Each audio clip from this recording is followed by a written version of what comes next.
सीता स्वयंवर, प्रभु श्री राम ने तोड़ा धनुष, सीता ने डाली जयमाला। शिव धनुष टूटने से आक्रोशित हुए परशुराम।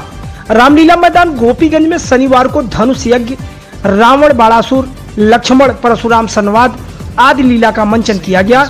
श्री रामलीला समिति गोपीगंज के तत्वाधान में आयोजित धनुष यज्ञ में दूर दूर से आए कई राजाओं के बीच भगवान श्री राम ने जब धनुष तोड़ा तो पूरा परिसर श्रद्धालुओं के जयकारे से गूंज उठा।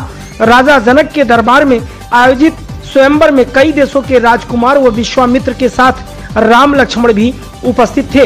राजा जनक ने अतिथियों को सम्मान पूर्वक बैठाया। श्री राम और लक्ष्मण जी विश्वामित्र के साथ आसन पर विराजे।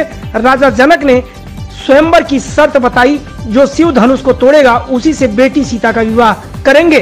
कोई धनुष को हिला तक न सका। रावण धनुष को उठाने के लिए खड़ा हुआ तो बाणासुर रावण को रोकता है। दोनों में तीखा संवाद हुआ। बाणासुर ने कहा कि मैं तो सिर्फ गुरु भाई जनक के यहाँ सेवा भाव से आया हूँ, सीता तो मेरी पुत्री समान है। यह कहकर बाणासुर वहाँ से चला जाता है। धनुष न टूटने पर राजा जनक निराश हो जाते हैं और अपनी व्यथा व्यक्त करते हैं कि क्या पृथ्वी वीरों से खाली है।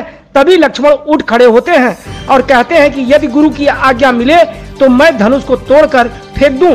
लेकिन विश्वामित्र लक्ष्मण को बैठने का आदेश देते हुए राम को धनुष उठाने की आज्ञा देते हैं। भगवान श्री राम नतमस्तक होकर धनुष को उठा लेते हैं और उस पर प्रत्यंचा चढ़ाते समय धनुष टूट जाता है।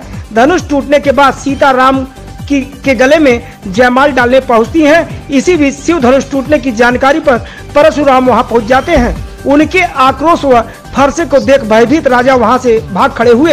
राजा जनक उन्हें स्वयंवर की जानकारी दी और बताया कि भगवान शिव का धनुष टूट गया तो वे बड़े क्रोधित हुए। उनकी भ्रिकुटी को देखकर लक्ष्मण जी कटु वचन बोलने लगे और दोनों के बीच संवाद होने लगा, जिसके बाद श्री राम ने मामला संभालते हुए अपनी बाणी की मधुरता से परशुराम के क्रोध को शांत कर दिया। परशुराम ने अपना धनुष देकर उस पर प्रत्यंचा चढ़ाने के लिए कहा। जब श्री राम ने प्रत्यंचा चढ़ा दिया तो उन्हें विश्वास हो गया कि भगवान का पृथ्वी पर अवतार हो चुका है और वह श्री राम का जयकारा करते हुए उनसे क्षमा मांगकर लौट गए।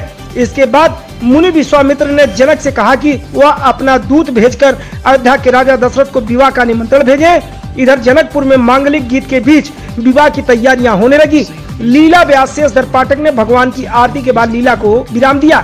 इस मौके पर पालिका चेयरमैन जितेंद्र गुप्ता, उमेश सिंह बघेल, अखिलेंद्र सिंह बघेल, कौशलेंद्र सिंह, संतोष बघेल, मानवेंद्र बघेल, रवि पांडे, नवीन मिश्रा समेत भारी संख्या में लोग रहे।